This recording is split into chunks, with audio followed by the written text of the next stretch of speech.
Hello everyone, welcome to my channel. So today in this session we'll be talking on the inheritance concept in Java. So let's get started with the session. So to begin with, what is inheritance? So inheritance is nothing but, in short, if you want to understand it, it's just like the obtaining the properties from the different objects. So in the instance, you can take an example what we have. So here we have a different object called, one is blue and another being the yellow. So we have another object called green, so which is obtaining the properties from two different objects. There is a blue and yellow. So in the sense, when you obtain the value from the blue and yellow, you get the green. So and let's move ahead and continue to the next one. So we have the classification of inheritance. We have like single, multi-level, hierarchical, multiple and hybrid inheritance. Now let's take a look on each and every point. So what is single inheritance? So single inheritance is nothing but you are having something like, just a second, let me fix that.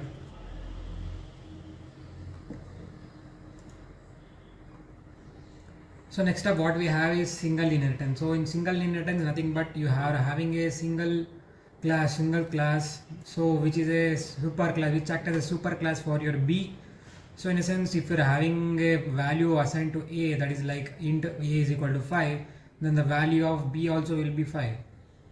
So similarly, now let's take a look onto the next slide.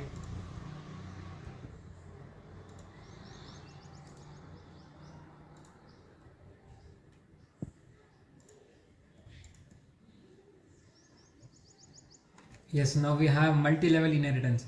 So as you have seen in the single level inheritance, so instead of a single class, we'll be having like multiple classes here. So here A is the base class, which is one of the topmost class. Then we have an intermediary class, so which is obtaining the properties from A.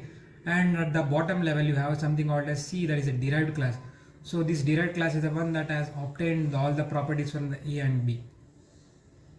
Then we have hierarchical inheritance. So as you have seen the hierarchical inheritance, it comes in an order wise format. So I have a base class, that is a top, and we have some other different classes that has been derived from the same class A, that is it can be B, C and D.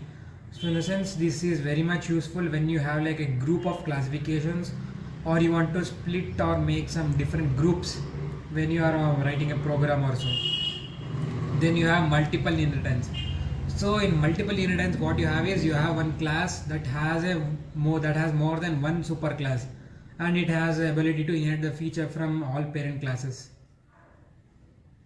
So another thing what you need to keep in mind is, this is an extra point, but when you take it in general, Java does not support multiple inheritance with the classes.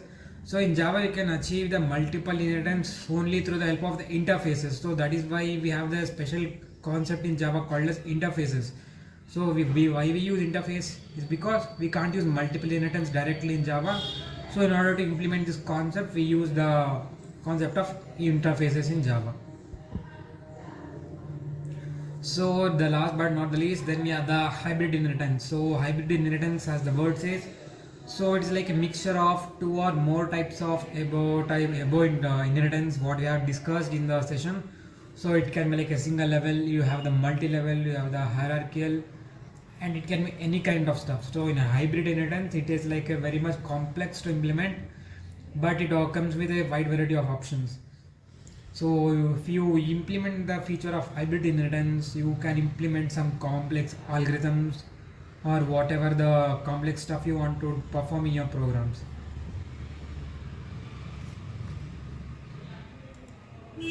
So you might be having a question, how can I use this inheritance in Java? So in Java, implementation of the inheritance concept is not so hard. You can do it very easily. So by using the extend keyword. So in Java we use a special keyword that is called as extend, and it is used in Java to indicate that this class has been an extended version of another class. So now let's take a look at the syntax of the Java program, or how can you implement these programs in here.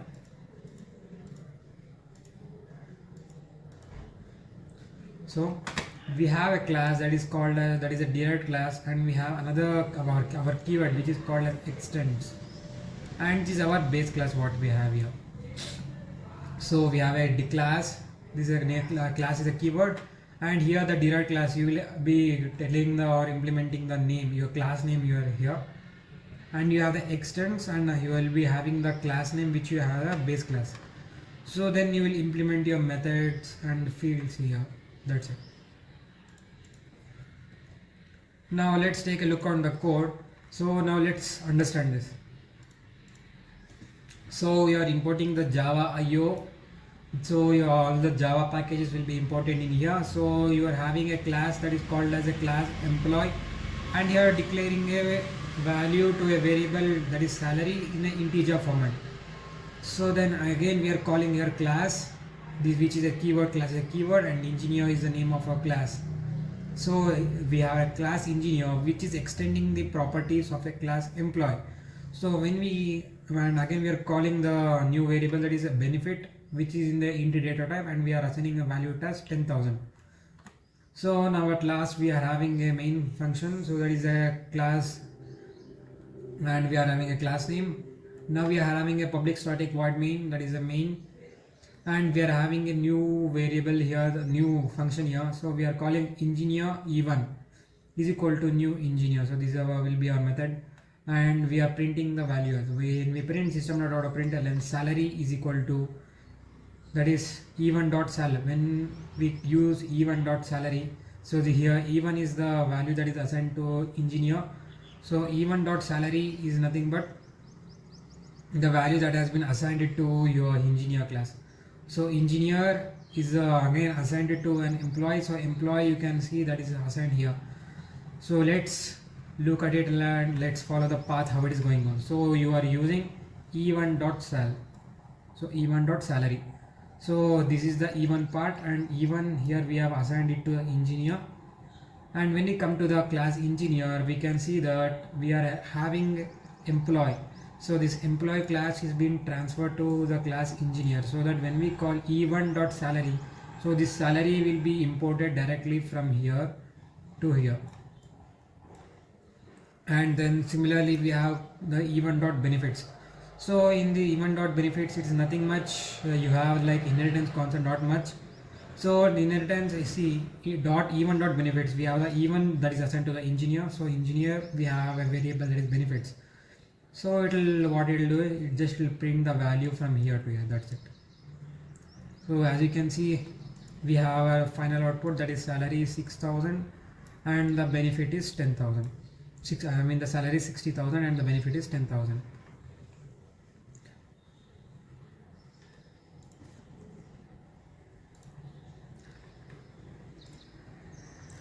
So yes, that's it for this session, guys. Thank you for watching my video.